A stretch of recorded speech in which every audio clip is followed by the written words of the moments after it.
pleasure to interview one of the master metaphysical teachers out here in the community, Dr. Delbert Blair. How are you doing, Dr. Delbert Blair? Well, Rich, I'm doing well, especially now that you're here and I'm here in your wonderful city that I've waited now, 14 years to get back to. Wow. So I appreciate you extending that to me, and it's an honor.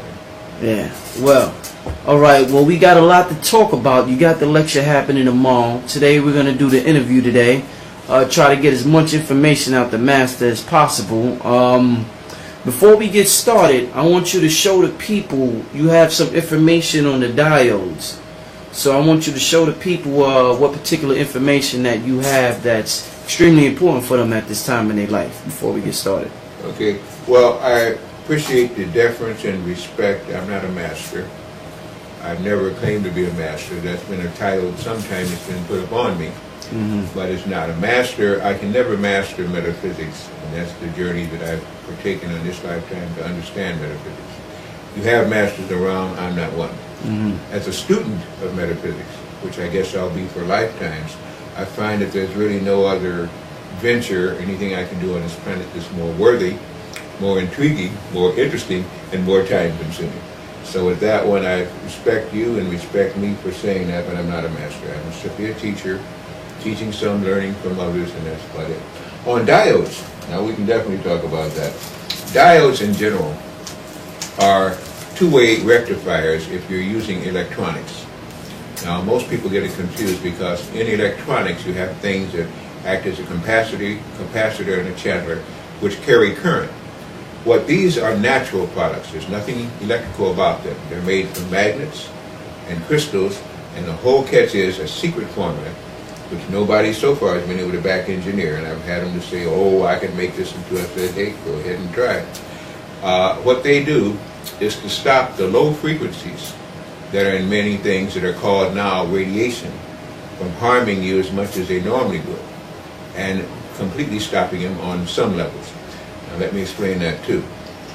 We have in 251 major cities here in the United States towers.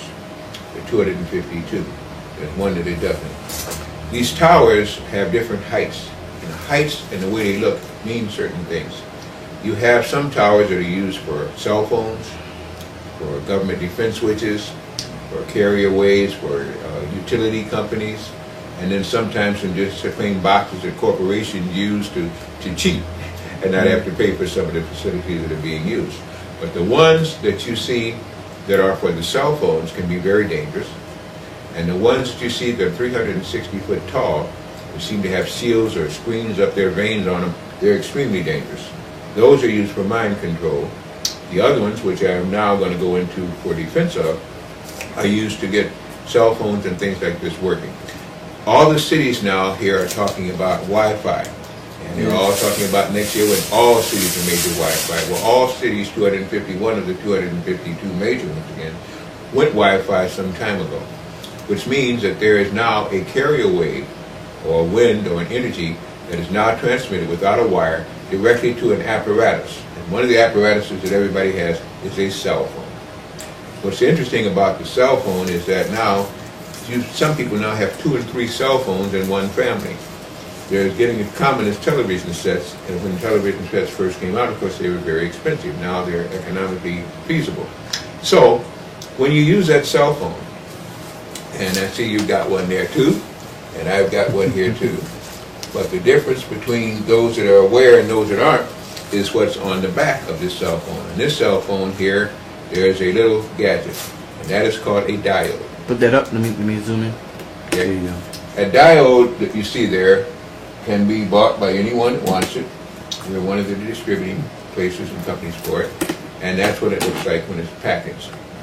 You put this on your cell phone, and you put it right over the battery or any other flat surface. What that does is to raise the frequency of the cell phone wave that's coming in to make you be able to hear audibility, to hear sound at the end. Low frequency, and it's very easy to understand, is very dangerous. The lower the frequency, potentially more dangerous is that frequency. High frequencies, well, our whole planet is full of high frequency. We walk through a sea of frequencies each day. In fact, if we could see like an X-ray machine or so, we'd be afraid because we'd see lines of energy just everywhere, like cobwebs and spider webs. But the low frequencies are the ones that are bad for the central nervous system, for the left and right hemispheres of the brain, for the eyes, for the ears. Everything electrical and everything magnetic within your body, they tend to distort. And when you use these cell phones, the potential now, it used to be a big argument about it. It was a Dr. Carlo at one time that was hired by some of the manufacturers of these cell phones to prove that cell phones were safe. Instead, he said after 8 months study, they're far from anything but safe. And I have to agree, as many other scientists and researchers do agree, they are very harmful. The potential, when you hold this thing up to your ear and you start talking, after 4.5 minutes, your whole, if you could see that, and I'll be showing it at our lecture tomorrow, some of these infrared photographies and stuff like this, everything and everything begins to turn red. Red means radiation. Low frequency, harmful radiation. When the diode is put on it, within 5.5 minutes afterwards, all that is corrected. And if you use a diode on a regular basis, it never starts in the first place, because what it does is to raise that low frequency to a frequency that is not harmful to your body. So in that sense, you say it's getting rid of radiation. Toward that end, we have 11 different kinds of diodes, because what we also understood, that particular device, and by the way now, they're not only making these cell phones now that you can talk on them, but as you know, and you could probably tell me about them, play games on them, store material on them, get a whole codex list up in there. I mean, it's just now just like a walking television set or so. Well, they have something stronger than Wi-Fi called 3G network. Have you heard of that? No, I haven't. Yeah, it's supposed to be faster and yeah, it's supposed to be more faster and more powerful than Wi-Fi. And that's already on the market? Yeah, so on the, through cell phones? Yeah, through cell phones, because I know they have it overseas where, see, what 3G allows you to do is it allows you to talk to somebody and watch them and look at them at the same time. Oh. You know, and they have that overseas. So, you know, now, probably next year, AT&T offers it now. Other cell, T-Mobile and them hasn't caught on yet. But what you'll see now is people talking on their phone while they're looking at the person that they're talking to. Yeah. I didn't know, but you call it 3G. 3G network, yeah. You just taught me. This is why I say I'm not a master, I'm a student. I always will be a student. So, in doing that now, you've got what you've got to say is a TV, radio communicating device that also is being used now to transcript your own sound and audibility. With that in mind, it makes it even more dangerous, because it now means you're using television-type carrier waves in addition to the sound waves, in addition to all these other things you're using, which means that all that energy is now going into your head. It means that all that energy now is potentially frying your brain. It can cause damage to the optic-thalamus nerve, to the tympanic membrane, to the throat, and of course, since this is your head, your brains. And I think most of us need brain repair anyway. I know I do. I definitely can't have anything that's going to cause my brains to be deficient or any of the neuron centers or so to operate on a lower frequency. So all the more reasons why I say you need diodes with these things. In addition to which, there are people that walk around and they have in their ear something that's called a Bluetooth. Yes. Now they've even got some new, higher modifications for that, but let's just take the standard Bluetooth. There was a convention that they had in Las Vegas this summer. It was an electronic convention with companies from all around the globe coming there to display their products. And they came out with a blackjack, a BlackBerry, and some other things. Samsung came up without giving plugs. At any rate, these things are emitting up to 98 frequencies of modulation, or what they call megahertz. 2 megahertz is sufficient. After 3, you begin to radiate yourself. These things generated 98, which means they're very detrimental. I'll be very nice with the choice of words. Very harmful to potential, and people don't have a clue. They just use them and put nothing on them. The diodes, again, as I say, boost up the speed of the wave, of the carrier waves. The faster the speed, the less harmful potentially to you, because the fast ones, as I say, we walk through a sea of that anyway. But because of that, the company had to make something called a Bluetooth diode, okay? And it's a digital. Almost everything now is no longer analog because it's much lower frequency carrier wave. Well, that's the question I want to ask you. You know, because you know they're changing. All the televisions is going from analog to digital. That's right. I think it's next year. You're gonna have to, and if you don't want to switch it from analog to digital, you're gonna have to get a converter box or something like that. That's right. and then they make you pay for it too. Right now they're giving it away. That's also a lot of interest behind that too, because when they do that, that's not the reason that they're doing it. They're doing that because they want to be able to control all frequencies within your body and all frequencies within the neighborhood and everything else. With analog, they can't do that. That will also mean, as I've also told people, again, anyway, you saw that one, this is the one, the Bluetooth, this digital. When they have their way, this nebulous day, these people who seemingly want to play games with us and look about us being kids, and as I state again, there's no such thing as a soul birthing a kid. You birth children. Yeah. Kids means baby goat, to the goat god Baphomet, actually sacrificing you to a lower species at birth, which you're not, especially if you have melanin, because it helps you to increase your frequency on everything else you're doing. But because of that, they want control. What happens now, when you use the cell phone, you never turn it off. You say, well, put it up like this, get ready to use it, dial in the number. When they finish with it, they close it, or else they hit the off button and that's it. It didn't go off. It's constantly radiating you, and if you have it in your pocket 24/7, it's radiating you 24/7. When you have a group of people coming together with cell phones, everybody is equally radiating each other. That be a convention, rap concert, hip-hop, symphony concert, church, school, meetings of Congress, doesn't matter. Because these phones can't be turned off unless you take the battery out. Now pretty soon after next year, even that won't do it. But right now, if you take the battery out of the back, it's not emitting any kind of radiation. So when people say, I just turned off my cell phone, they didn't. At night, when you're charging it up, you're getting radiated.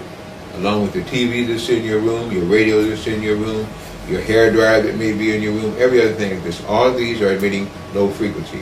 And low frequency, at the very best, using the best adjectives I can, is potentially extremely harmful to the human body and the brain.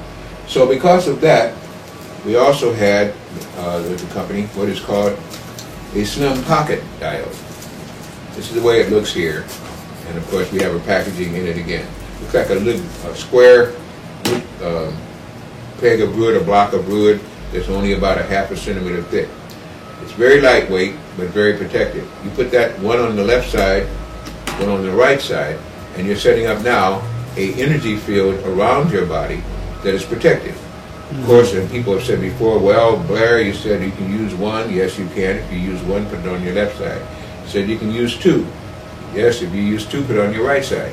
But then I've heard you say, well, people have 6 and 7. Yeah, there's people that are smart and are willing to spend the money on helping themselves. You can't put too many of these things on you because of all these towers that are up everywhere, all these electrical and magnetic frequencies that are everywhere. You're walking through it each day.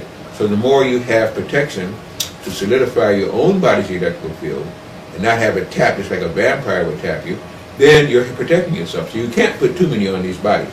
Some people I know actually have 12 on them. And those are usually people that have studied this. In our group, I usually have about 6 on me at any time. Or, you know, it's just, anyway, the point is again, when you see something, if you were going to walk into an electrical field, like you have in some of these generating stations, as soon as you get there, because of all the wires and stuff, apprehension waves should run through your head. Uh-oh, what am I getting into? You can hear the hum there. You know that you shouldn't be around there too long. That's just sixth sense, as they would call it. Well, if you could hear the hum as you walk down city blocks, as you walk into shopping malls, it would be the same thing. And so for the wise, you try to protect yourself with that one. And what it does is two things. It either closes out your own electrical field, putting up a block for it, or enhances your own field, protected from the other radiation that's coming in. It works the quickest way it can to suggest it. And then, of course, once you understand your body, your brain, your central nervous system, your limbs, your joints, your organs are at risk, then you have to say, well, what about my food? If you think about your food is really, in many cases, radioactive. Not only that, but it's genetically modified in many cases. And that's another story. If you wish in the interview, we can go there too, like Brother Rich. But these genetically modified foods are also, in many cases, put in radioactive cans or given x-rays and stuff as the food is there. And so therefore, not only can they be poisonous to the human system, but they also can contain radiation. we have what is then called a diode plaque. This is just a picture generally of the diode plaque. You can see the size of it again. What I'm going to do is to also turn it around slowly, and you can see it's very thin. And on the back, it's more or less plain except for the seal of the company that makes it. This one you usually put like this on your counter or chopping block or whichever you happen to have, and you sit your groceries up on it. There's a picture there of the groceries sitting upon a diode plaque. I usually suggest 2 diode plaques because then if you have a shopping bag with 2 of them, you can put every content on there, and up to 18 inches above the surface of this plaque, things will take out radiation and nullify poison. So you leave it on there 15 minutes at the least. Sometimes I'll leave it on overnight if it's an unperishable food, because again, you can't get too much of a good thing. In this case, you can't get too much of a good plaque. You take out poisons and toxins from your food before you eat it, and even after you eat it if you want. So that was then a diode plaque. Okay. I don't have with me a diode pad, but a diode pad is roughly about that long, about that wide, and about that thick, 1 inch thick. We have them thinner, but I like the 1 inches at least because I want more of the material in it. That's what you're supposed to sit on. You sit on that when you're sitting in front of a computer. You sit on that when you're sitting in front of a TV set. But mainly, it's for automobiles, trucks, cars, or things that work and roll on wheels. 18-wheelers, I've been talking a lot to some of the drivers and stuff, and individually they bought them. In fact, the brother has helped, with me in sponsoring me in here again, Brother Owen, can't think of his brother's name right now, Marvin Bowen. He is a driver, and many of the drivers, when you go over the road hauling, they're constantly in big rigs, 18 wheels, and they're sitting up in the cabins of these trucks. When they're sitting up in the cabin of these trucks, you got a CB unit to choose from, you got a cell phone to choose from, you got global display terminals, contacting satellites. All of that is radioaction being brought into the metal in that truck or the cabin. What happens is that after a length of time, and this goes with almost anything, once you turn on the ignition kicks in the alternator and you start getting radiation because that's a field that's set up by that motor. With all the new side impact laws for automobiles or trucks or anything, the government has said, everything must now be a solid weld, which means that all of that metal is welded together without any joints, without any rivets or anything like that. Now, you take that in mind, and then remember that the seat that the driver is sitting in and the seat that the passengers may also share is now metal. All that radiation comes from the chassis into that seat, and what's sitting on it? Your sex organ. The first thing... real quick, that brings me to a question that I had written down. The hybrid cars. Could you go into that too? You know the new hybrid cars that they have out now? Some of them are coming out now. Yeah. Now, what's the deal with those cars? Well, before we switch that, let me complete this one real quickly again. The radiation now comes into your body, comes into your sex organ, goes up the spine, goes into your head, and then you got a headset on, or you got a Bluetooth stuck in the ear, or you got some other thing that they call a little cord, a button, where the things, and this is where people think they're safe because now they got this button in the ear, but they got the real unit here. Well, if they can hear it, sound travels at 750 miles per hour. Light travels 186,000 miles a second. By the time they hear it, they got radiated 1,000 times. Just plain physical laws, if any of those laws adhere.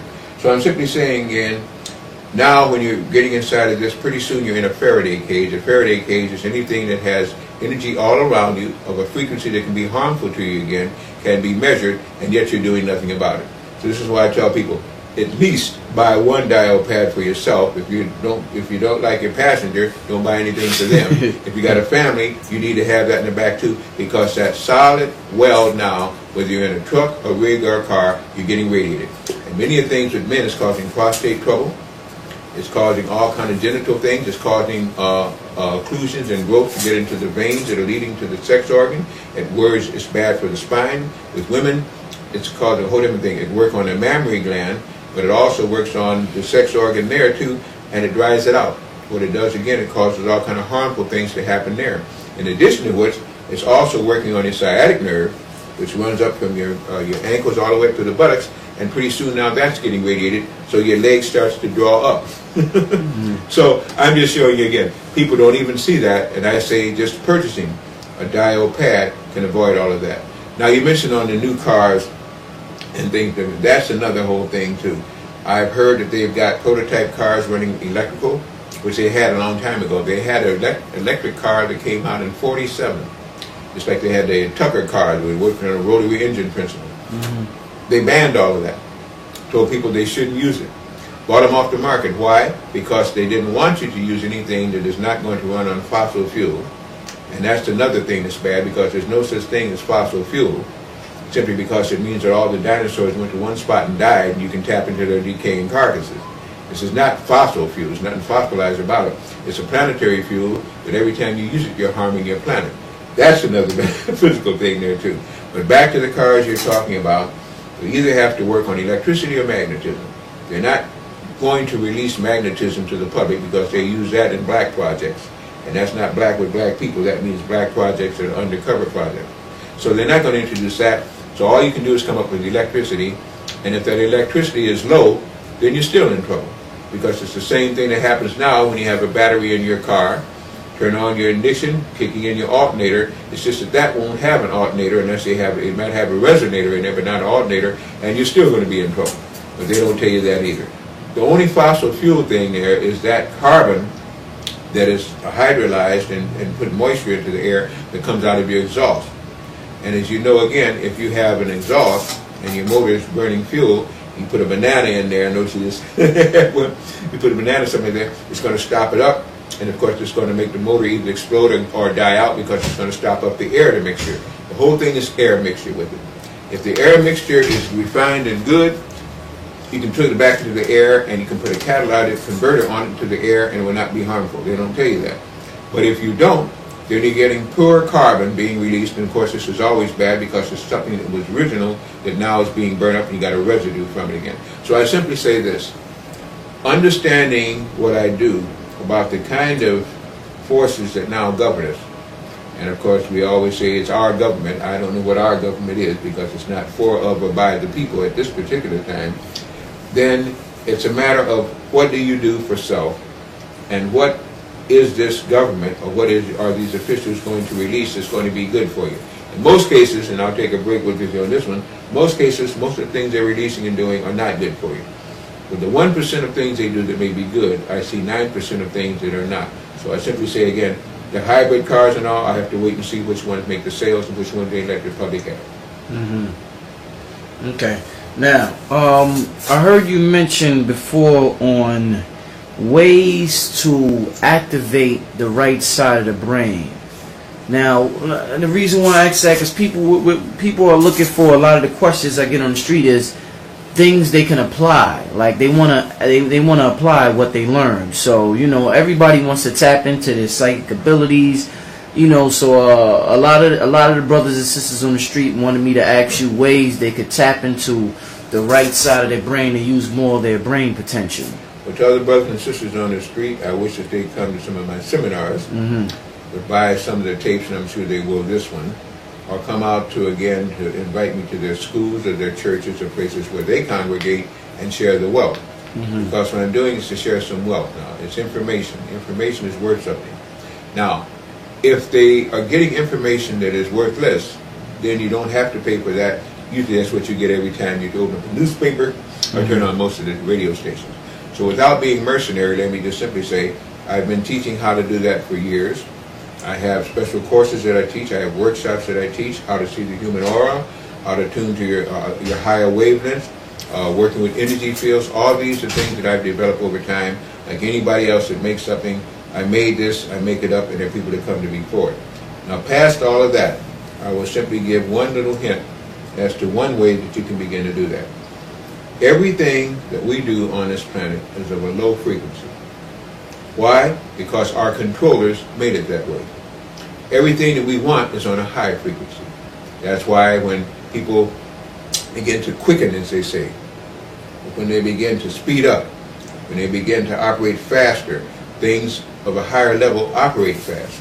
Things of a lower level work away or operate usually slow. So it simply means you're quickening your energy field and everything that your energy field goes through, which is your glands, your organs, your hormones, your body tissues, whatever it is. If it's quickened, it will operate better. Same thing with the brain. You have to do things to speed up the ability of those cells, those neurons, and those dendrites, and those axons to function faster. Easy to do with one thing, monatomic gold. There are other ways too, but I'm going to just give this hint out. There are methodologies even when you take the gold, but monatomic gold alone, when taken in the system on a regular basis, as long as you prohibit the use of these things that would slow it down, like drugs, like alcohol, like booze, like any other thing that's going to slow you down, like pharmaceutical drugs, most of them, 98% of them, are going to slow you down. Now, if you take it with the gold, you're wasting your time with the gold. Because the gold now is going to do one thing, try to nullify all the other bad things that you have in there rather than building you up to a higher potential. So I say, first of all, don't even waste the money if you're going to continue to do those things. But I probably just lost half our audience. I don't care because they don't need the gold because they're misusing the gold. When you begin to take it and you're spiritual and you want to set up a good body defense, you want to set up a good immune system, you want to speed up that brain activity, you take the monatomic gold. Monatomic gold means mono. People are understanding now that liquids are more easily absorbed in the human system than are solids. You say, well, so what? I knew that. Wonderful. But how many people know that there are three different forms of liquids? There is your colloidal, which is what you get in most liquids that you take. There's ionic, and everything we sell in liquids on our website is ionic. Even the monatomic, what do we call the Miracle 2000, the Heart Miracle, it's ionic, which means it's more easily absorbed than even colloidal because it's smaller. Smaller than both colloidal and ionic is monatomic. And if you had some of the powder that we have, or if you had the liquid, of course, to start, if you had the powder, you hold up this high, it would never hit the ground, it just disperse. But it's very easily absorbed into the body, through the glands and through the organs and through the throat. And in using that, you now are raising your potential of your blood to 121 megahertz. 121 megahertz simply means this. If you could stay operating at 121 megahertz, you'd be a super person. Superman, supergirl, superboy, superchild, whatever. You'd be super because you'd be rating at a height of speed that no bacteria, no germ could even exist in. First of all, you'd be germ and bacteria free. But because we usually cannot maintain it, we have to renew it each day. But each time we do, if you're trying to get in a pure diet, you begin to raise your own blood vibrations up and up and up. Most people can't get past 100. Bacteria and all can't get past 100. So if you have 101, 102, you're bacteria and germ free.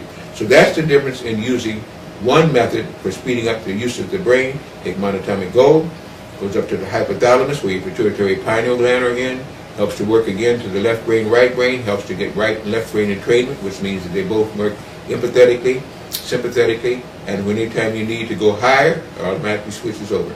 So that's the thing in using what we would call gold versus some of the other things that you wouldn't have.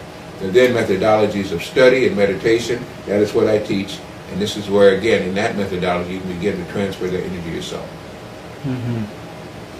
Okay, now I want to jump around a little bit. We've got a lot of different questions here from different people. One thing seems to be a popular question. Where do we come from? Now, when you say black history, oftentimes people go as far as back to Kemet. Then they stop at Kemet. Some people go to slavery and stop at slavery. What is our history before we got down here to Earth? I'm sure we have a God. I mean, you hear brothers on the street every day say, yeah, the black man is God, the black man is God. What does that mean to you to say that you're God and you're more than just the physical shell, Delbert Blair? Well, for the rich, you are more than a physical shell, Rich Merritt. The whole point is that when you think you are something, you are. But sometimes we don't even give thought to what we think. That's what they call locomotor. Things done without dignity. Things done that are just being done because, like your heart beats. Because if you took time to forget your heart to beat, you might be dead. So some things are done automatically. in the case then of you beginning to say, well, where did the black man come from and why the black man had this and not had that? At one time on earth there were nothing but black people, but not for the reason that was very proud and say that. With the reason for that. At one time the earth was so messed up through a radiation war that the only people that could survive had to have their skin turned jet black. Hair wouldn't even grow because the whole body was being charred. And because of melanin, which is a gift from the Creator, one of the biggest gifts and best gifts you can ever get in a physical life, their body had adapted, stopping all that radiation at the skin surface, and so therefore they had to be black to live on the surface. Their lives were shortened. They could not get longevity in a radiation field unless you can control it, because it shortens everything you're doing, cuts down your livability time. But at that time, after that great war and that great conflagration, that's the only thing to live on the surface. No, what great war are you referring to? Well, this was an altercation that most people aren't even aware of. A time when there was a big battle between the moon and our planet, when there was an interplanetary war, and many things. This is an old planet. We're talking billions of years old. The scientists and geneticists now, and I think the anthropologists give it about 4.5 billion, or moon 5.6 billion, which lets you know that the moon rock is supposed to be older than the Earth, for those who think that the moon came from the Earth. But even they are wrong. In metaphysical study, and that means simply the books and the literature and the word of mouth that's passed on from generation to generation, they say this planet was so old that it's almost unbelievable. But what is more current now is the planet is finally getting a chance to get out from underneath the psychological barrier and block. So, and back to your basic question, I would simply say that melanin, which makes people and things dark, because there's melanin in chlorophyll and in plants, there's only one magnesium molecule difference between human hemoglobin and plant chlorophyll. So the easiest way to help yourself is to eat green plants, and especially those that are not full of radioactivity and so like that. It simply means also that there is something that's been given to people on Earth, to creatures on Earth, and in this case to people who have an active melanin, which we now collected as a race. Black is not a race, white is not a race, yellow is not a race, and brown is not a race. And there are other races that have other colors in that too. We just haven't met them in general. So what you're talking about is people with melanin and the gift of melanin versus those who have very little. And there's 7 grades of melanin. Without getting into all the grades of melanin, the higher the number, the valence number, the stronger. And therefore, if you have a grade 7 melanin, you can adapt that melanin to almost everything you want to do. And it's in everything, including the brain cells, which then work even better. They talk about gray matter. It's not gray matter. It's actually black matter up in the brain in some cases. It's gray when it kind of mixes. Everywhere melanin is, the Creator is also. Simply meaning this, because it is like something that must come from what was nothing, or something that came from creation. You know, we say the Creator is everywhere. Now what are they beginning to find? Some of these astrophysicists and so on, geologists, they're finding dark matter. Well, the dark matter was already there, but our planet was so low in frequency, we couldn't even recognize it. Dark matter is just that. It is melanated matter. They're even finding black holes. And they're now postulating that everything that's brought into a black hole just absorbs. It is no more. There is nothing as no more, because the Creator always is. So therefore, you can't have nothing anymore. Hope I confused you with that one. When you draw things into a black hole, you're simply drawing it back to the original source. It's reconverted and set out at a different frequency. It comes out, but because of our low frequency, we can't see when it's re-emitted. So these scientists are saying, well, it's there, this is just... No, it's not. It's coming on a frequency you can't behold, which will be about before this interview ends with you, Brother Rich. I'd like to kind of get into that to remind me. I'd like to close with that one, though, about our sun. But either way, for now, the black race of people were the only race of people that had to be turned black that could live on the surface of our planet. As you understand now, the lighter you are, the more you cannot live on the surface. You're exposed to sunlight without harmful radiation, melanomas, carcinomas, and everything else. It's still the same law. In order to take the rays of the sun, absorb them, and not let them harm you, you have to have melanin, which is a collector, a nullifier, a cancelator, whichever one you would. So when you're talking about now the races of man, you're talking about one thing. When you're talking about the races of human, you're talking about another thing. When you're talking about mankind, you're talking about another thing. It's just like the interposition of kid for child. And great teachers and people who are very smart still go around and use that stupid word kid. You don't have kids. Just like you don't have a master if you're part of the gods. If you're part of Godhead, you are God. But it's a matter of how intelligent a God you are, how ignorant a God you are. In summation, there have been races on the earth that have been green. There have been races on the earth that have been red. There are races on the earth that have been brown. And there are races on the earth that have been black. Each one of those is a grade of melanin. The only one that does not have melanin would be completely white. And that's when albino, when all the red blood cells are now dissipated, vitiligo is set in, or whichever again, it means that they carry very little of the melanin aspect, which means that they're very hard to be spiritual, simply because they don't have the direct connection with the Creator. The battle that was fought here between the moon and people on earth, debatable, but I believe it. I've read enough of the literature and to see that. I look at the moon, in which many people are saying now, these astrophysicists, these geologists, and these interplanetarians, and that's what I call them, that are now collecting these things and studying them, all are saying now, if we can believe anything they tell us, that the moon rock is 5.6, the earth 4.5, which means, as the ancient Native Americans have said, and some of the Dogons and Tuaregs and Cherokee people have already said, there was a time when we didn't even have a moon at all. So if you want, we can go into that part too, but up until that time, you have to simply say, black people came about living on the surface of earth because they're the only ones that can survive and be anyway human and intelligent by doing so. Mm-hmm. Now, you mentioned the Dogon. Could you tell me something about Sirius? Because the Dogons say we come from Sirius star system, right? Well, that's what I've heard. Uh-huh. Now, what's that about, the whole Sirius constellation? Well, the Dogons are very interesting. The Dogons, again, if you read their history, like some of the Pygmies and so, say that they came from the area of the Salton Sea, which is now called the Mediterranean. They say that there was a great battle that was fought up there. That's one of the last kind of conflicts that we've had here on the earth, on that part of our earth there in what we call Kemet now, or what they call Africa now. After that battle was fought, they had to leave. They left because deserts were formed. At one time, that part of Africa, Kemet, Kibu land, Kim, whatever you want to call her again, had no deserts. Those were fertile plains, very vibrant, forest and verdancy, streams that ran to the Nile. This is when they first built the pyramid. That's another structure. In fact, you will find that the Sphinx again is even older than the pyramid. When they built the pyramid there again, they misused that. And so they had to flee. Because what has happened was, with this ray that they use, and this energy they use, it actually caused the soil, which was black, full of life, verdancy, seeds, and everything else it could grow, they killed it, they blasted it. And it created deserts. Deserts are sand. Sand means that you've had something that had life that now is dead.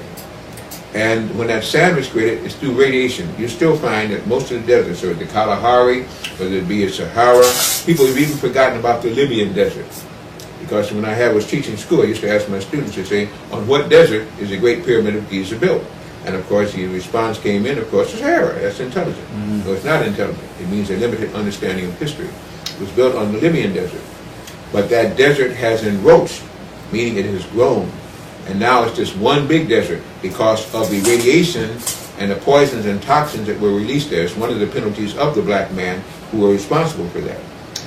Let's get back to your original question.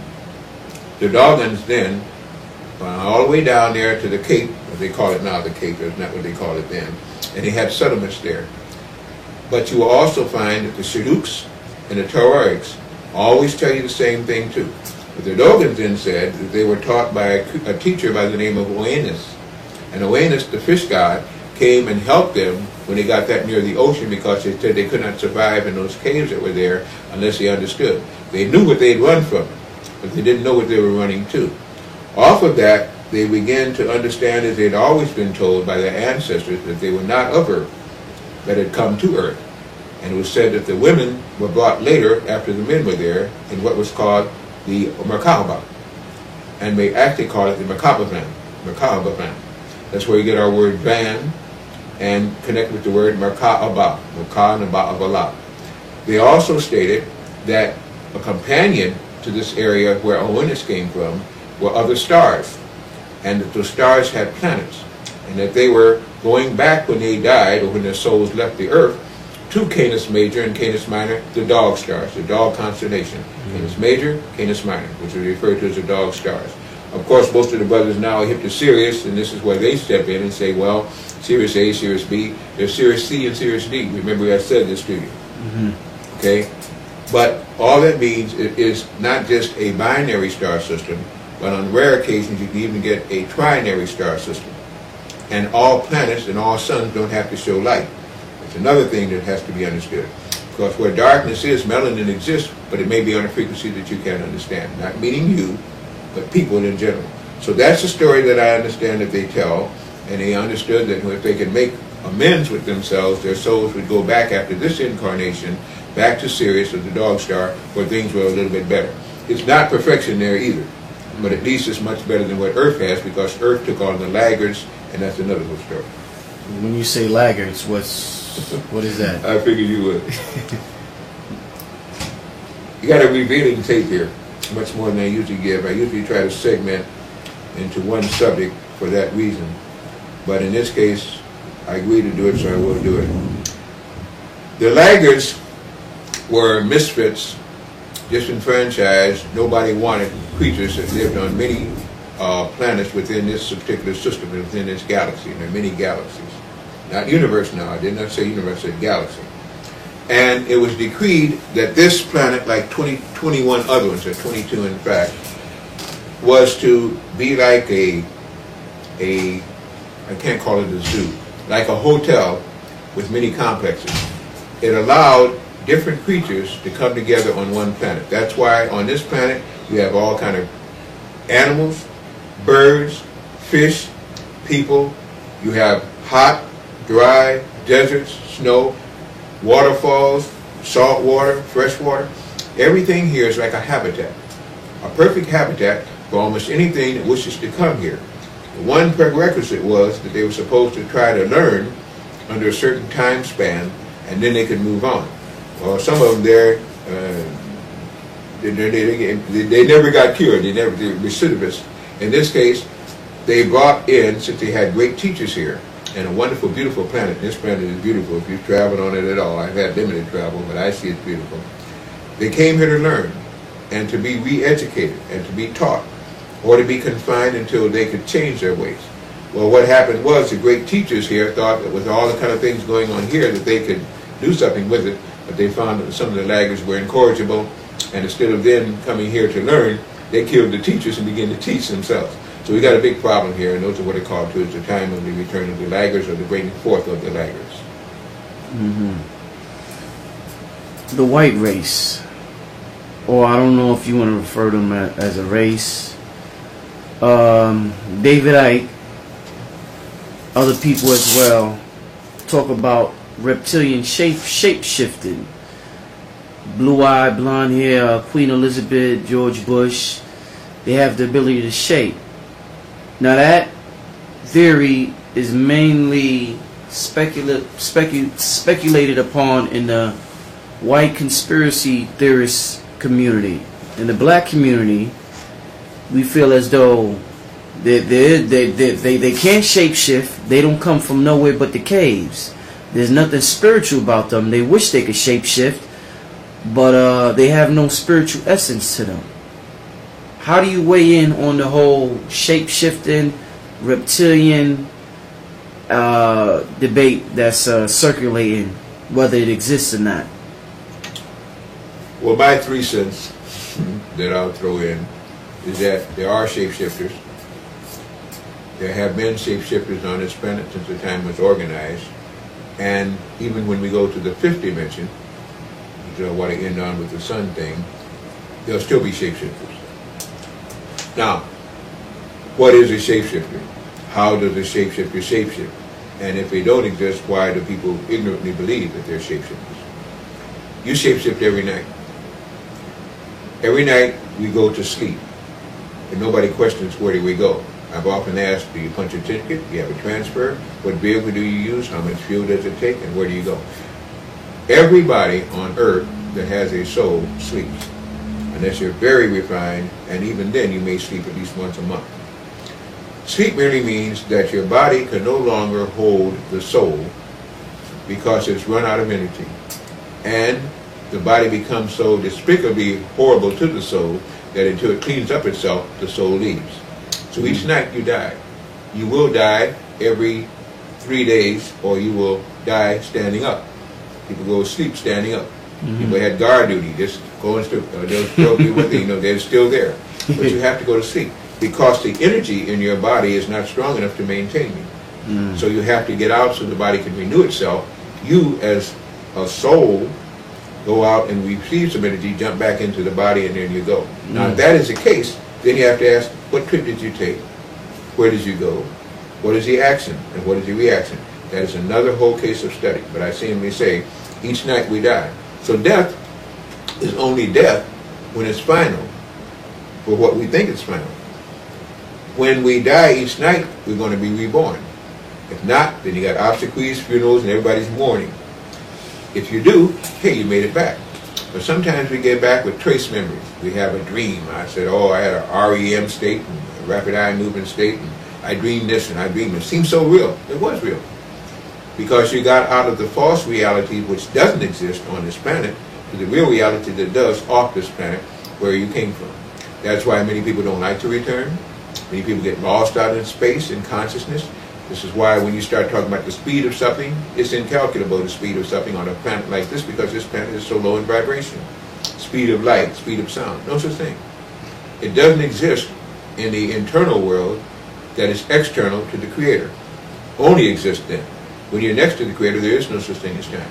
So for a soul, there's no time. But time it must remember when it comes back into the body, and that's when you say, I don't know how long I was asleep. I don't know where I went. Man, it was so real, was there? Because she really became real. Here is a confinement. Here is where you're here to do one thing, learn. And then the time is to show what you've learned and what you're willing to practice. So encapsulating it back to the original question.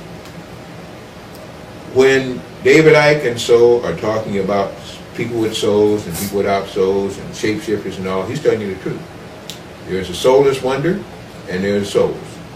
In many cases, the shapeshifters don't have souls. I usually classify them into womb-born versus egg-borns. All womb-borns have souls. They gestate, trimester into a female mammary, in this particular case a mammal, and then they're born at the time when they reach the frequency where they can now become physical. But they were still existing, and if you notice in the first trimesters with some people, they even look like a tadpole. Shows you that reptile organ. I'm talking truth. I don't talk lies, and I don't talk about stuff I don't understand. Many people go up half-cocked. They haven't spent enough study. That's why I tell you I'm not a master. And neither are the ones that tell you they're masters. Because masters will not talk to you like this. We're students. You're a student. Whatever grade we're in is the grade of consciousness that we choose to be in. Back to the original point. There are shapeshifters, from my perspective. They operate from the fourth dimension into the third dimension. Our planet and all on this planet are presently in the third dimension. And in so doing, they're not reaching down and they're manipulating it. Like a laboratory science with the guinea pig, or some other form of creature he feels or she feels is lower than them. And they do whatever they want to them. This is why they've been doing that. The catch is that if you have a soul, even though you are now on that dimension, you have no dimension that can bind you for long, only in a state of death or sleep do you need to transorder. That's why when yogams, rishi men, different, whatever you want to call the magician or the shaman, they can go into a state by which they feel no pain. Because they really take the soul away from the body, stay in that dimension, and the wiring is disconnected even though the wiring is there. So they don't feel anything there. You feel this because you're now earthbound, you believe it, it's been incorporated into you, and so therefore you're part of that physical thing. But each time you leave, when you go to sleep, if you don't wake up, you don't know what's happened to your body. Which lets you know that the connection is what you have to make. When all the wiring is back in and you settle it all in, you're now physical and completely awake. There are shapeshifters, there are walk-ins, there are walk-outs, and there are souls and there are soulless. That's my criteria. That's what I'm basing my consciousness on. What is the difference between the spirit and the soul? Wow. You don't play, do you? Man, I didn't think I'd ever put this all in one tape for one person, but I'm being made to do so, not you making me, telling me to do so, so I put it on. This tape must be going to go to a lot of people. In my limited understanding, with the study that I do as a soul person in a physical body, very human at this time, the idea of a spirit is that a spirit is a idea whose time has come to a physical place. The soul is a vehicle of transportation for that spirit. The spirit is then the vehicle of transportation for the body, and all are controlled by mind. In many cases, we use the term mind, meaning brain. The mind is to the spirit and soul as the brain is to the body. I'll repeat that one more time. The mind is to the spirit and soul as the brain is to the body. A vehicle which lets you wire in all these things and let it function on a frequency, because everything must have an energy source. Rather than burn out the soul by going directly to that, that soul is then built to pull in the universal soul, which in this case is the sun. That's why they would tell you there's nothing new under a sun. So once you come under sun jurisdiction and are born there, you must have an energy source, which is the sun, and your soul, Saul, again, like they had their parable and allegory of Solomon, which means soul man or sun man. They're one and the same. Enough souls together form a sun. Individual souls are individual man here to learn. If you remember again that Solomon said, just to digress a bit, vanity, vanity, all I see is vanity. Because he understood then that on this plane, everything is desire. On the plane where he came from and remembered, everything was will. And I always say willpower meets desire. Desire moves inward. Takes in things because you desire, you covet them.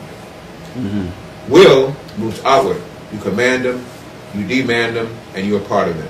Because you understand the will that is from the Creator, with the desire that is from God and from lower creatures and things. So it's like a marriage. It's like one goes out, one comes back. A symbiotic relationship, simply meaning everybody benefits from it, and everybody's supposed to learn from it. In many cases, we no longer benefit. In many cases, we're incapable of learning because of the drugs we take and the poor teachers that we have. Incapability is something that can change to capability, but you must put the will to do so. Like you seek, others don't seek, you'll get, they won't. Now, you have the man, you have the woman. From what I understand, in the spirit realm, we are one. We're androgynous. We have both aspects within us. When we come down to the physical, we separate. And during the course of our lifetime, we spend our life trying to find the other side of you. Man primarily being electric, woman primarily being magnetic. Together, I guess we're electromagnetic. We complete. We're complete. We're that one that we once used to be before we came down here to the physical. What we see now happen in society, large, and I'm out there. You came by my spot yesterday in Brooklyn. I'm on the street. I have the DVDs. Large increase in homosexuality within the black community. Young sisters as young as 13, I see outside every day, Dr. Blair, holding hands with other females. They have their, their flag on, the gay flag. Young brothers switching. On TV now, you have transgenders. On Puffy, this dude, I don't know, have you ever heard of Sean Puffy Combs? Yeah, he has a, celebrity. He has a new show out. I Want to Work for Diddy. Transgender on this show. Next season of America's Next Top Model. Big show on television. Big show. Transgender on that show. What's going on with that, Dr. Blair? Is that because it's the end of this particular paradigm, and that's what happens at the end of paradigms? That's one reason. If you notice, when you study limitedly, and again, his story as he teaches it, which you have to be very careful of. Anytime a civilization falls, you will get, again, a lot of rampant sexuality, asexuality, bestiality. All of these things go rampant because it's now the soul who is unprogressive now getting a chance to reveal just how much progress he or she has not made.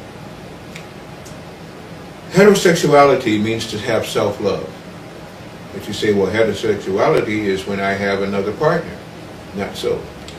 People talk about souls, twin souls, and soulmates. To have a soulmate is to be blessed because there is no difference, except one is in a female body and one is in a male body. That is done on heterosexual laws. By the way, I am not homosexual, I am very heterosexual.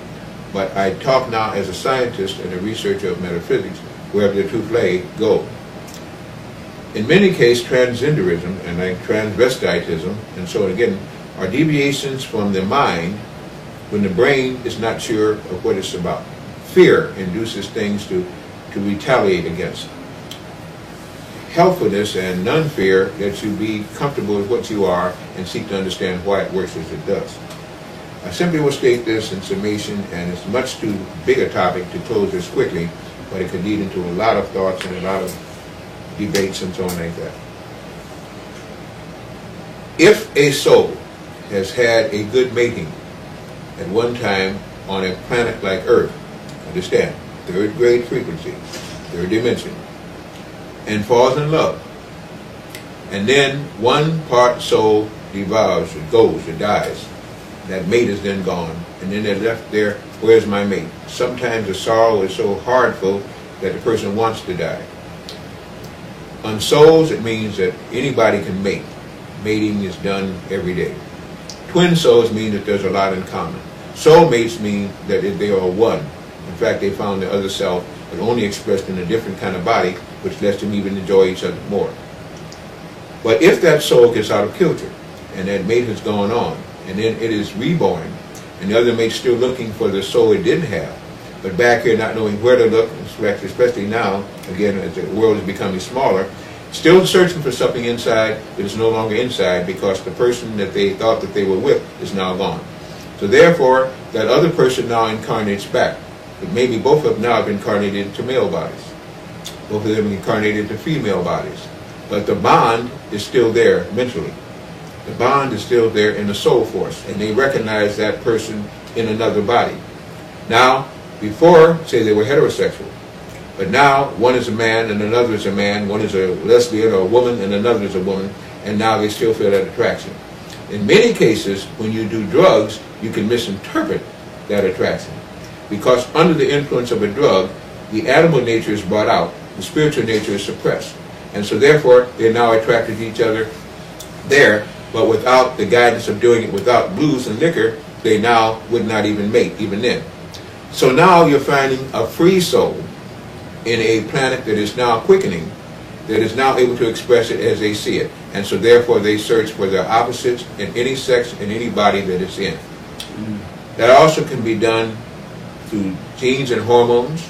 There can be things that are applied at birth to these children in hospitals. That's why I guard women all the time having these children born in some of these hospitals where they give them 7 shots. Some of these shots messes up the brain, messes up the kind of hormones that are being secreted, and will have you loving anything you want. Many cases, again, it's been okayed now, so consequently they feel that this is cool, this is all right. It's not even a matter of right and wrong anymore. The wrong is when you force on another person to comply with what you are. The right is when you do it freely, and therefore nobody's forcing you to do it. Many of these people are souls searching for souls. Many of these people are drug influenced. Many of these people are encrypted. And all these things go together at this time. It will straighten itself out.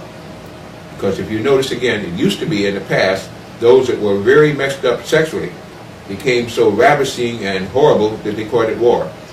Those that had afflictions, Napoleon, a couple others, they would begin to be homosexuals only because they wanted to inflict pain, simply meaning that not do you inflict pain if you're homosexual, they lashed out at the world mentally, and it became a physical debarkation into what we call wars.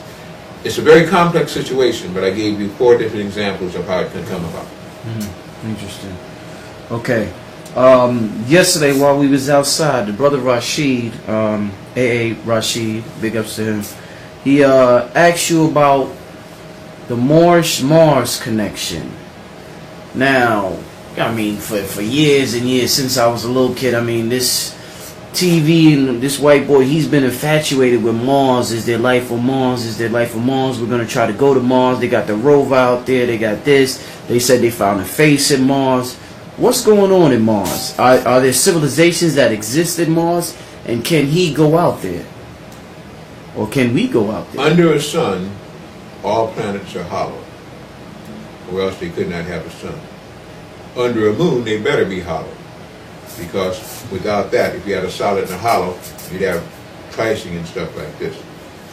Each planet is a classroom. There were actually 13 classrooms in this cycle at one time. The term triskaidekaphobia, the fear of the number 13, comes with sole recollection of a planet, Maldek and Maluna, that destroyed themselves. And that fear is carried on. Any planet that's hollow, any life form that's advanced, will live inside, not on the outside.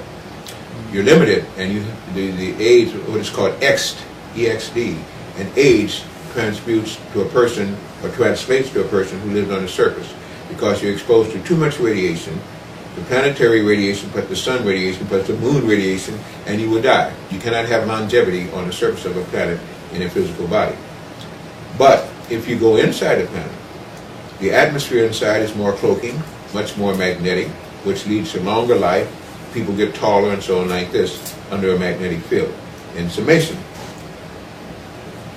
living on the surface is almost condemned to death, and the disease of age takes place. The cells will wear out because there's too much harmful things there going for them to maintain and grow stronger and longer.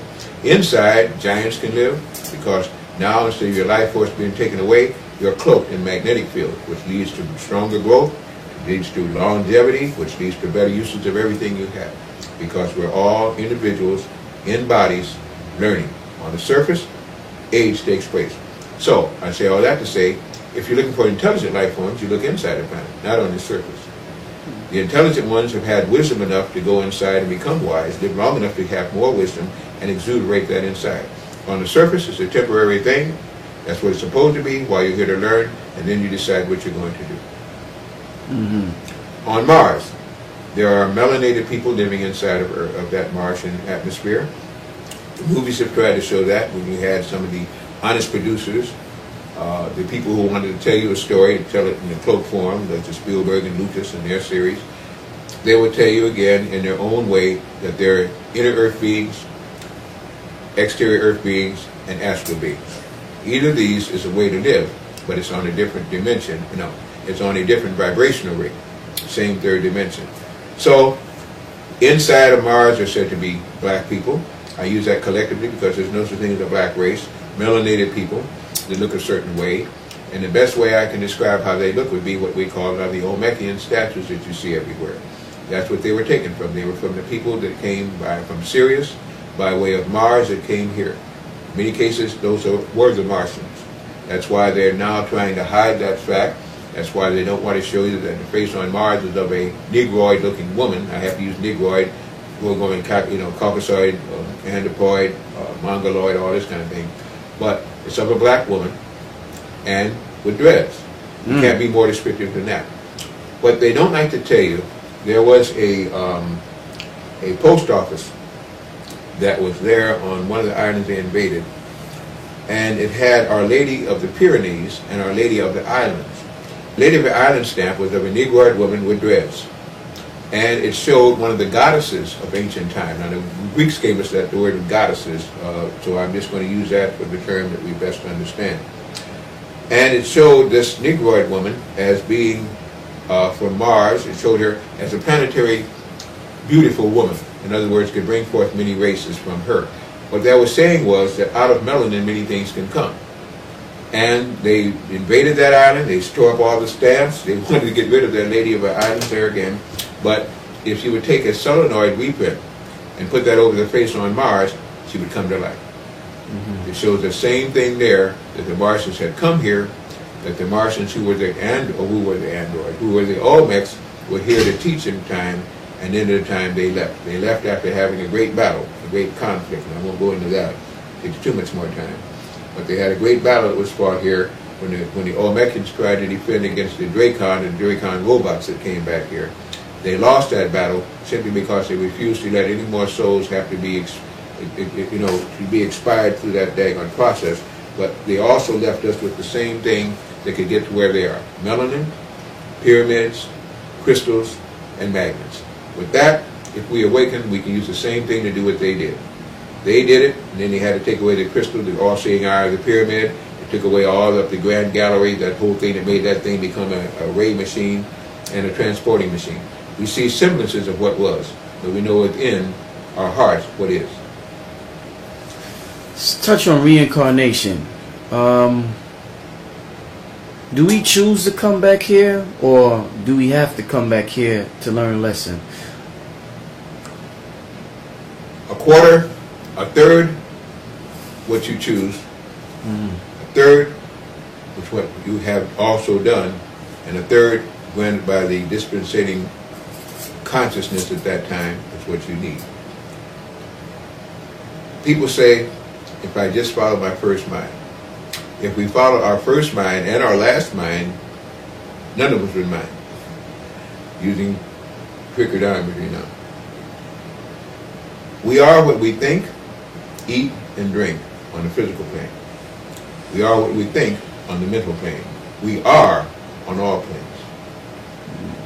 We can no longer cease to exist once we have become part of the universal soul.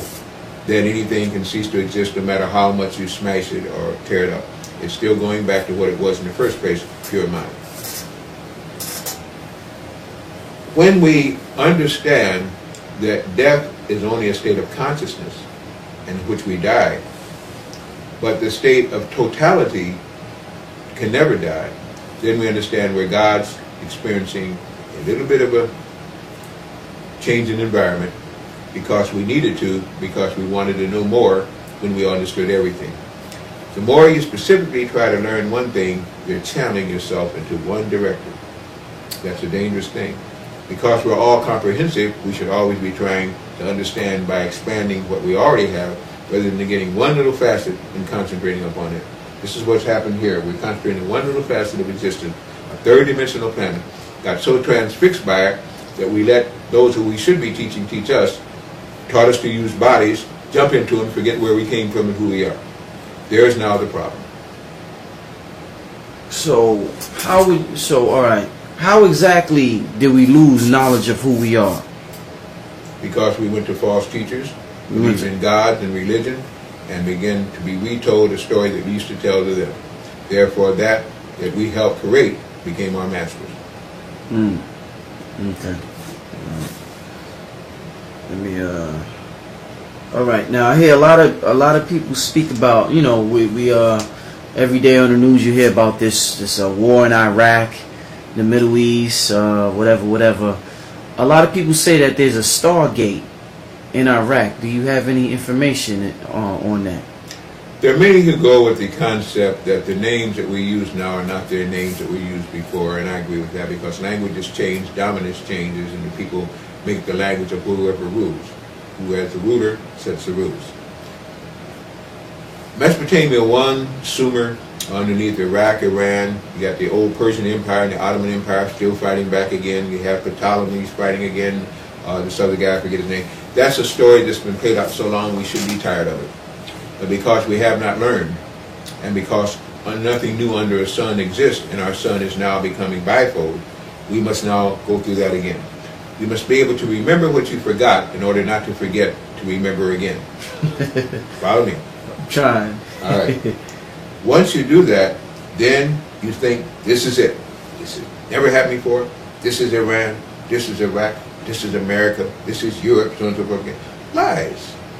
There are no titles and names. The names change with the frequency of the brain. And we live the same dream, the same nightmare in many cases, until we learn to undo it. These same battles that were fought by the Ottoman Empire, the Persian Empire, the Sumerian Empire, Mesopotamia 1, Mesopotamia 2, Mesopotamia 3, back again souls doing the same stupid thing all over again. I say it's stupid and I should not use that because that's judgmental. I think it's a waste of time to do it. But what happened was, people are saying and bringing back ancestors. Ancestors will not return to you if they're in the higher heavens. Not even for you, because they've learned their lessons about physical reality, which is a conundrum. It is no such thing as physical reality. It's the lowest form of reality you can come from. And every time they got to stoop down and do that, they're lowering their vibrations. Rather that you raise yours. And the saying, and so to get their attention, they already know you're here. And those that don't know you're here, you don't want them anyway. Now let me explain that. Many souls left bodies quickly in battle. Wherever you have great battles fought, there's hauntings that go on. Because the souls are taken out of the physical body like that. The spirit doesn't know what to do. The soul can't reclaim its consciousness with the sun, and so therefore it walks forgetting that time is non-dimensional forever on that space because it doesn't know what happened. Every time you relive that in your consciousness, you're contacting them in the highest plane and giving them the courage and energy to relive it. Let them move on. Other than that, because of this draconic influence, that battle will be fought over and over and over again, because that's what the draconic reptiles want. Because if you get past that, you'll go to the 4th dimension, up to the 12th dimension. Only 7 dimensions in this part, but there seem to be infinite dimensions otherwise, and you're still caught up there. They can feed off of you, literally and figuratively, off of your blood empire, like a vampire, or physically misuse you, as they do, because you're allowing that. Progressed souls go through this incarnation, and then they learn that was a mistake. Mistake because they needed to know. Once you need to know, why do you have to keep reliving it? It is the draconic influence that causes us to relive these things, changes our minds, make us forget, and we still live the same battles, just to make that even more direct rather than figuratively. It is my understanding, limited as it may be, that from roughly about 67 to 89, what they want to call indigo babies and souls were being born. The indigo children were those that had been killed, maimed, horribly slaughtered in wars, that were anxious to come back and get it on to do something about it. They came back to fight or flight. Flight meant they would take somebody else out with them, or they're going to fight. They came back to get it on. What did they do? The draconic souls who operate on a higher frequency in the main, the 4th dimension, knew this was going to happen. So they set traps for those souls. And when they came in, and they knew they were here to fight them, they made them think they're supposed to fight an enemy over in Vietnam, an enemy over in Korea, an enemy in the Persian Gulf.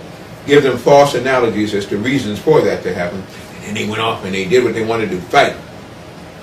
But they did not fight their enemy. They fight somebody that their enemy told them to go fight. Never realizing the mistake they'd made. And then, and I know people out of the hip-hop guys are going to get pissed at this, I'm sorry, you know, they even fought the air. You're talking about, sure, when you have venom and unqualified channel energy to release, you do it that way. But what are you doing? You're fighting the spirits of the air around you, the sylphs. You're fighting your own inner consciousness. You're fighting your own animal instinct and the animal brain that they put these on these bodies. What are you fighting? Why are you so angry? Directed anger can be much better used than through physical usage of it. That's what you call focused thought, whether it be for good or bad, it still works. But that way, they then put them in uniforms, put them there all one, go fight a common enemy. The enemy was unseen, but they gave you a mortal enemy to fight. Now, that's past now. Because you see, you had those from those other empires being born into different bodies, and they had told the same thing. So then they had you fighting each other like children under reptilian control, and that's what we were. Now, you're having crystals being born. Whole different ball game now. The planet is going to higher frequency. So now these crystals can come in. They weren't fixing to come back in then because they're advanced souls. Now with these crystals, they're born with eyes wide open, with spines erect. They're born with knowledge and understanding and wisdom. They can work with animals and insects. They can work with vibrations of the air. They can work with fire, water, all the elements. And they can even work with the mothers while in the womb and the fathers out of the womb. They are a very advanced type of people. They're not here with hate. They're here to understand what makes for hate and how to change it to love. These are the children that now will be given the energies and powers that we say we want but don't qualify for by our very actions. What are they doing to them? Trying to give them 7 shots at birth, including hepatitis C, trying to give them booster shots, give them all the pharmaceuticals, PHARM, okay? 7,000 pharmaceutical things in Merck's Index, United States Defense Oil, pharmaceutical medicine. Give them all these drugs to lower their vibration, and even still give them half a chance. Their metabolism is such they will still try to get rid of those drugs. And what it's doing is slowing down the inevitable. The planet is going upward. These souls that are coming in are already in higher vibration. They will either help, or when they come together and really hinder, you haven't seen death and destruction yet. Not that they're killers, but they will bring forth through them the consciousness of higher authority, which will not set. You can't live 1 minute when this planet is going to the 5th dimension and you hold an evil thought. You automatically killed yourself or allow that to come in at will. So it's a change now in matter, in time and in space. It's a change in consciousness, a change in subconsciousness, and a change in ultra-consciousness. It means that now these souls, and through us, and through them, if we will listen to them, we can begin to do, while even in the flesh, higher things, not making the mistake of slipping backwards, because the child shall lead them, as it is many of our mothers and fathers now. When you study the occult world, the metaphysical world, and you study how occultic government is, you find that they are big on rituals. You hear a lot about rituals, you know, just all types of, whether it's killing somebody, sacrificing somebody, eating babies. I mean, you hear about all types of rituals. What is the use of these rituals? Like, what's the science behind killing somebody on a certain day at a certain time? Because to the average man, it just sounds like it doesn't add up. Like, why would they kill this person at this time, or, you know, like 8808? They say that was a big ritual day, or on a full moon, or a solar eclipse. What's the science behind all of this?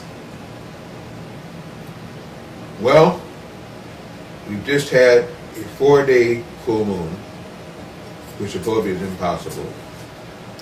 We had a solar eclipse, which I was warning people about. I shouldn't say warn, I would just simply say be wise and be aware of a solar eclipse. It was followed by the summer solstice on the 21st of June. And from the time of the summer solstice, the even time of daylight and night on our planet, moon and sun, to the time of the first, when the eclipse happened, they were sacrificing, they were putting forth things, because planets have energy fields. Stars have energy fields. The stars are what we see in the sky, but remember, all stars are suns, and there's nothing new under a sun. So what we've done again then, we've taken the energy that's drawn from a planet and a sun, which means at that time things can be transfused. Energy can enter into that planet, energy can be taken from that planet. The sun's always ruled planets. When that happens, the exchange of energy is through usually the strongest or the weakest portion of that planet. So then you have to understand what's in the ground. Where are your crystals? Where is your gold? Where are your mercury? Where are the things that can conduct energy? So you go to those areas, and they used to mark it. And I'm going to say one thing, and I usually won't share this much knowledge, but for you I will. But I'm not going to go any deeper than this. Granite surfaces have quartz crystals in them, and wherever you have granite or you have crystals and stuff, they pull and exude energy. Well, you have these great big behemoths and things, there's signs that beneath there is something else. Those were markers. So it means that the earth can vent through those things, or that's what they call a natural or artificial vortex. Once you can understand that, when there's going to be exchange, you stuff up those vortices by pulling out or taking in what you want. Since we don't claim our own planet and use those, then you have a draconic enemy on the fourth dimension that doesn't care anyway, that now uses it for us.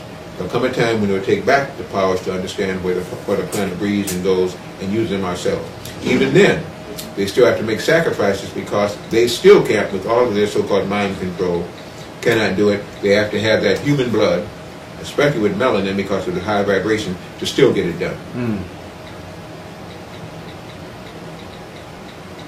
No, good. I was just listening. Well, I'm pretty much complete with that. Okay. It is the use of magic, M-A-J-I-K, that helps things to understand energy centers, where they're located, what draws them in, if they say crystals or iron or magnets, whatever it is, and by drawing that or exuding that, they can begin to pull in the energies they want and control what else comes into the planet.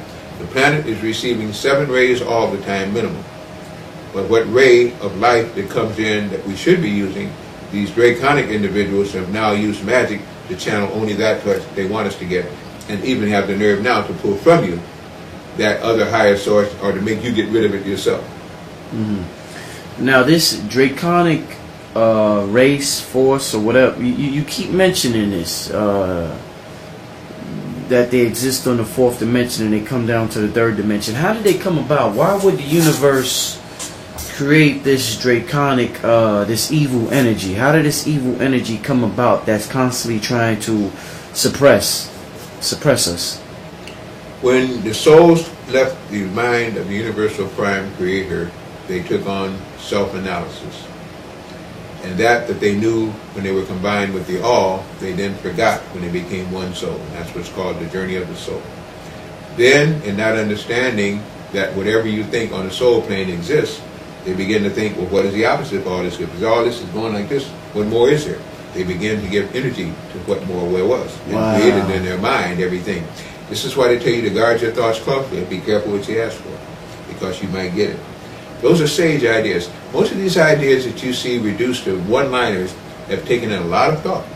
It took a lot to be able to say those kind of things. You have in Ephesus, we war not against prince and blood, but with flesh and blood, but against principalities and evil in high places. Those high places can be government. Those high places can be seats of councils in higher dimensions. But when you war against them, you must understand that you now have created a war. Once you leave utopia to find out what's outside of utopia, you may find it.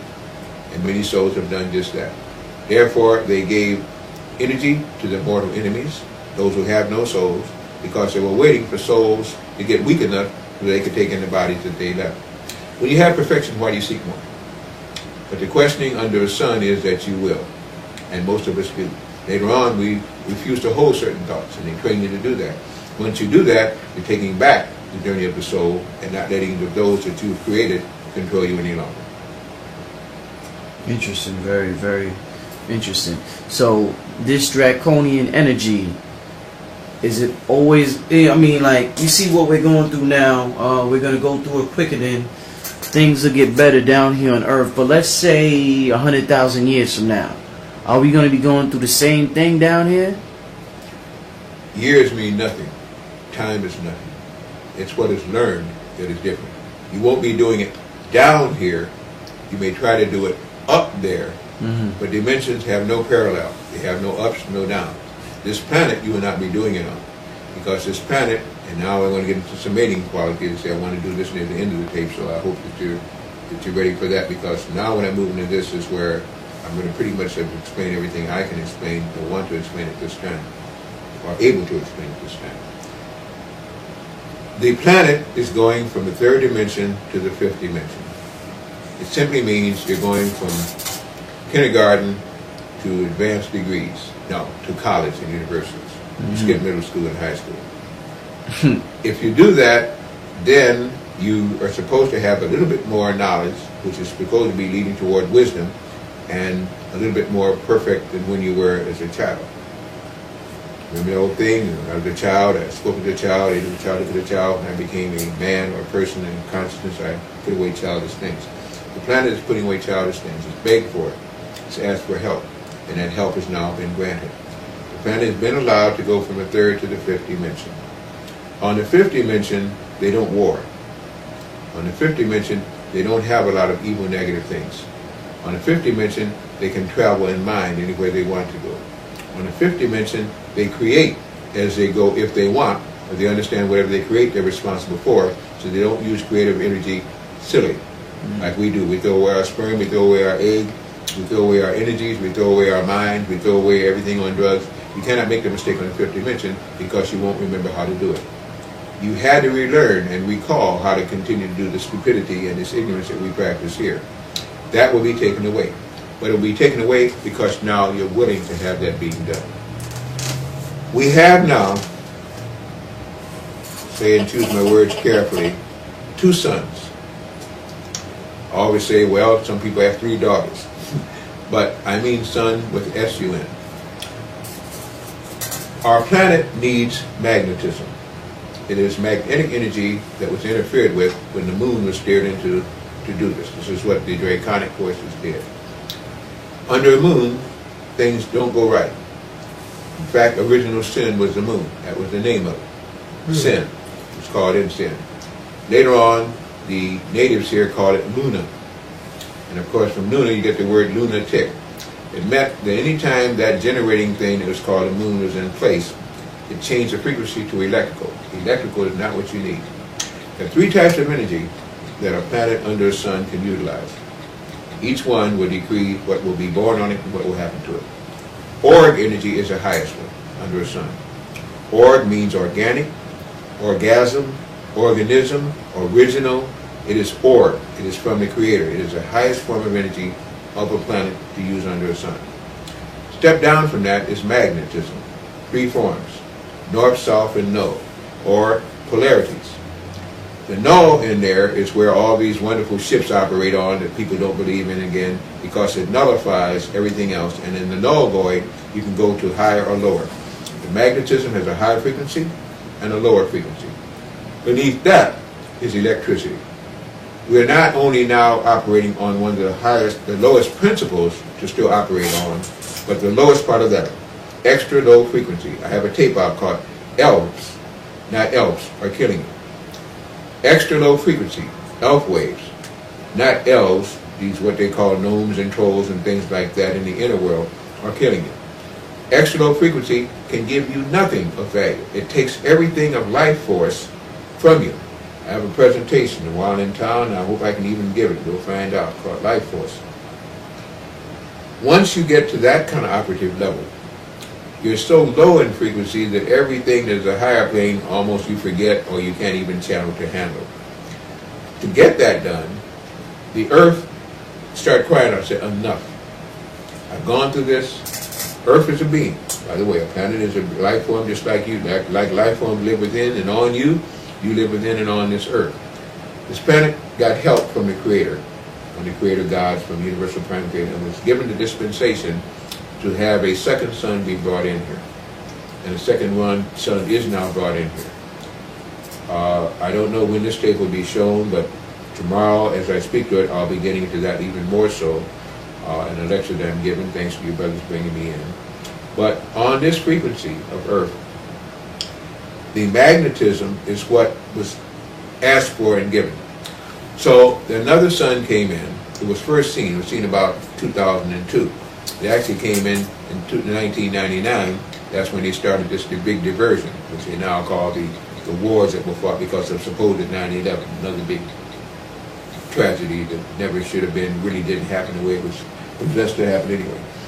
But from that, it was seen at that time, but people didn't believe what they're seeing because they were distracted. Since that time, it has ceased to exist. It exists now on a magnetic plane, and not everybody can see that. There are certain little tricks that you can do to see it, which I'm not going to give on this tape, but there's certain ways you can even see it, or you can photograph it. Normally we don't see it because the frequency is of a higher magnetic order. At times to time, under certain things that they've done to our Earth through chemtrails, we get a glimpse of it. But the energies you can feel. Magnetic energy is restorative, balancing, healing, helpful, positive.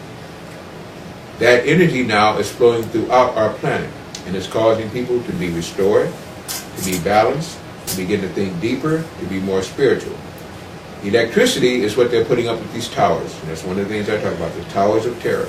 These towers where we started our whole conversation earlier, thanks to you, Brother Rich, that are causing the frequency of Earth to remain low and trying to stop it from going high. That's why they have to have so many, because they're now not only fighting the planet, they're fighting the second sun. They're fighting a planet who says, our time has come. They're fighting a planet. If you are a tenant in a building, you tear up the electricity, you tear up the plumbing, you break the gas pipes, you deface and mar that, you curse, you scream, you affect your neighbors, and you do not own the building, it's not a matter of if, it's a matter of when you're going to be discharged. We're getting discharges now. The landlord is coming back to claim the planet. You didn't own the place, you broke your lease, no time for it. And not only that, but there's going to be original refurbishing of this particular building, and you're not fit to live in it. Therefore, you're going to see mass deaths now. It's going to hurt. You're going to see people leaving here so fast in all kind of ways. Because once you cannot synchronize the vibrations of your molecular structure and body with that of the planet, your physical body cannot exist. Your soul wants to get away anyway. Any excuse, you just gave it one. I'll tell the brothers and sisters or whatever race they think they're in, if they have souls, to hear these words. You cannot do pharmaceutical drugs if you have melanin. And the better your grade of melanin, the stronger your vibration of melanin, you can't even play with it.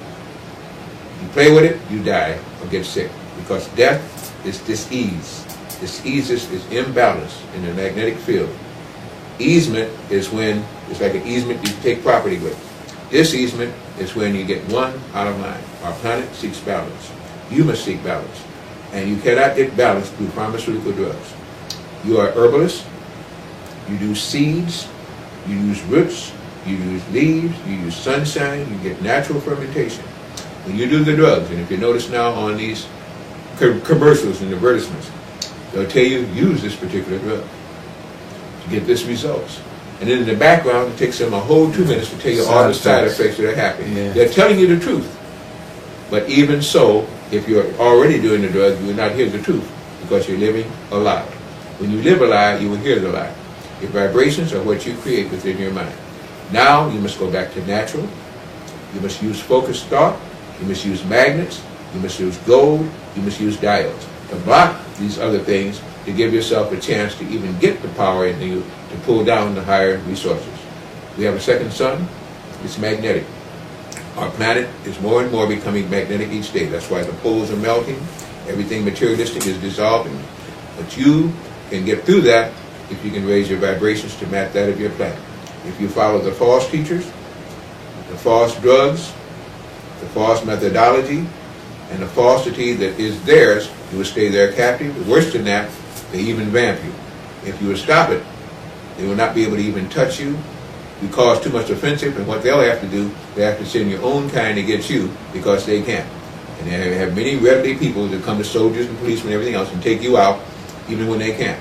So you never see them because they work on the mental plane. When you see them, they will now be transforming. And that's what the Ikes and so are trying to tell you now. They now will not be able to hide their shape any longer because the magnetic field will make them not possible. They can't live on the fifth dimension. A quickened soul can. Real quick, Dr. Blair, for anybody who's watching this tape that may not have heard you before, heard a lot of metaphysical speakers before, I want you just to give a brief definition of the word frequency, because we've used this word a whole lot during this interview. So can you just please explain what does, people here, they understand it, but they don't understand it. So could you just say, like, you'll say frequency of vibration a whole lot during your lectures. So could you just give a brief definition of, what those mean? Frequency is one thing, vibration is another thing, resonance is another thing. I said org, magnetic, and electrical. Resonation is the resonation of everything that exists, that is organic. Magnetic is vibration. No, magnetic, is vibration. Frequency is electrical frequencies. This is why they say the frequency of this and that. Each one of those is a different rate of vibration. The original vibration would be what would have an organic energy, which is everywhere and everything. That's why we're people eating organic food, looking for original man, having an orgasm, creating a life force in this planet. Each of these things is a rate of vibration that is higher than the other. Complete understanding is to use those vibrations as you would. You become what they call then a ruler and traveler on the stars, using the Merkaba. Mer-ka-bo-van-ba-van. Simply meaning the vehicle of transportation of light. The Ka and the Ba, the spirit and the soul, in a vehicle that can move. Once you can utilize all these frequencies and vibrations and resonances, you can travel anything you want, and anybody you want. And stop off, get off, spend some time. The planet spending time on this one is no longer going to be optional. It's going to be those who have certain passports, because the frequency now is going to go to the overall resonance of the fifth dimension. That's pretty much how I mean when I interchange it. If I didn't explain it, I did the best I could. Okay. All right. Let me also say this, if I may too, though. I don't know where you're posted on your... About 20 minutes left. Okay. You can go on there. All right, well, you could just, if it's on you, if you want to say something now, you could just go ahead and say it, and then... No, I was going to just simply say the people who view this tape are the people who have consciousness and understand where I'm coming from, and if they agree or disagree. We do have websites and all like that, so I can give that now if necessary. Give them. We have a website. It's www.themethacenter.com. Now you have to put the prefix the, THE, because We registered in 73, fortunately or unfortunately, and it's registered as the Meta Center and Aquarian Church. People have stolen Meta Center now. Yeah. So if you just dial Meta Center, something else. and they even have a nerve to have some of my tapes up there, which they never paid me for. Wow. And therefore people think they found our site. It's not our site. You have to type in the Meta Center, TheMetaCenter. So it's www.themetacenter.com. There we have pictures of monatomic gold, and there's 9 different kinds of them. We have pictures of our magnetics. There are 39 different kinds of them. We have pictures of the diodes. There are 11 different kinds of them. Each of those things are tools that I suggest everybody try to use. The diodes to protect you from radiation and to let you still use the technology that makes your life easier. The magnets to speed up pain, or to speed up healing and take away pain, and to have that red blood cell that has iron in it take on the oxygen molecules so you speed up and it draws it to the area of need, whether it be your veins or knee or back or wherever. And of course the monatomic gold, which lets you rise to a higher dimension, put your whole body on a higher resonance from the frequency that you're now usually used to. So we saw problems. I saw problems. And as director, they granted me the right and the consciousness and the time to search for solutions. We offer solutions up there. Brain boosters that are natural. Pain relievers that are natural. Augmenters and enhancers that are natural. Things that can work for sex. We have sexual things for male penises and stuff like that to draw more blood and stop these PSA tests, these positive antigens and stuff, what they're doing. Things for females. All of these things can enhance the drive of energy for sex, which is also life force. We have found everything we could. We have immune system enhancers using echinacea, using about 18 different things for immune. Delineated olive leaf extract, rather than just olive leaf extract. We try to get the best.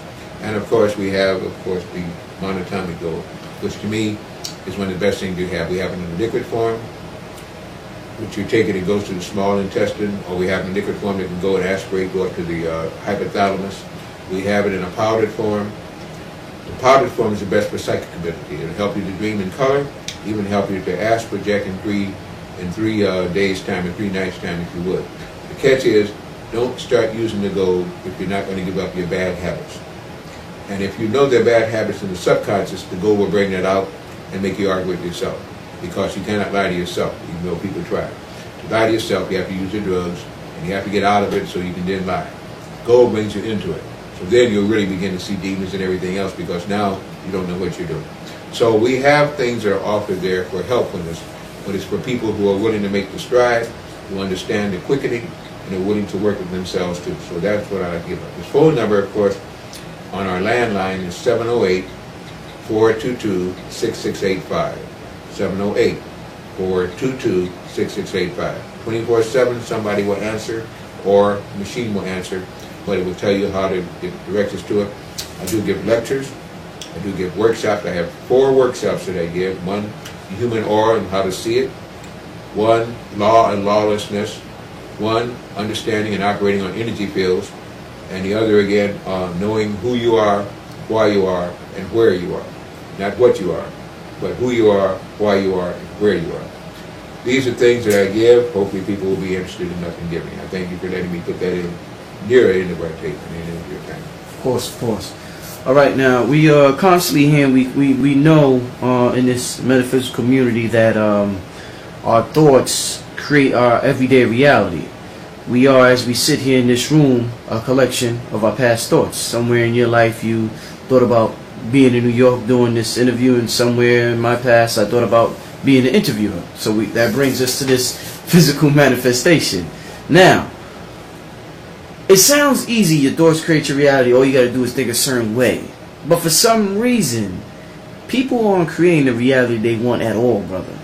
People are creating havoc, they're creating the depression, worrying. I'm sure nobody wants to be worried about bills. And if your thoughts create your reality, a person's like, well, why I still got bills? Why I still got to worry about these bills every month? Why I'm late on this payment, late on that payment? So what are some ways that we could work on controlling our thoughts, because if we don't control our thoughts, somebody else is going to control it for us. That's what they got the commercials, the TV for, and all that. So what are some ways we could control our thoughts or to have more mental clarity to create the reality that we truly desire? The bills are going away because the economy is collapsing. The debts are discharged right and left in bankruptcy. You have banks and bankers discharging their debts, going bankrupt, forming the next week another whole bank, took all your money, created another bank. They tell you you can't. You have no indebts. You're indebted only because of the consciousness on fiat, what they call paper money, which they don't even believe in. They control you through it. That's why they created it in the first place. You have now a dollar collapse. On the open market, you have both the yen, the pound sterling, and in general, the euro, which is worth now 70% more than the dollar. The peso is not too far below the dollar. Whoever thought that would happen? It is a collapse in the monetary system, which is a false system in the first place. Indebtedness is only to your creator, and that's because you chose to be separate from the creator. You're indebted to no fiat or fiat personnel. We have chosen, because of our need and our greed and their need for us, they put us under this particular thing. They don't even follow the laws they make because they have no laws. They have legalities. This is why many of the people now, and many of the brothers and sisters, and others too, brothers and sisters, having no delineation of skin, but of consciousness. This is why they're now fighting the collapse of this system. They're letting the dollar fall, the inflated dollar, because they want to introduce the Amero. If they introduce the Amero, they will have the Amero for both Canada, Mexico, and those sovereign protectorates, non-sovereign protectorates, and the United States will be one currency. Over in Europe, they have the euro. In China, they have another thing for them. In Africa, they have another thing for them.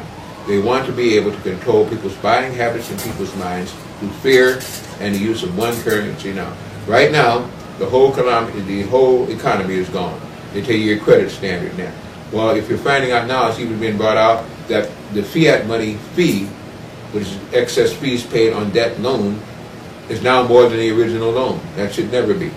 It means, again, you're being controlled.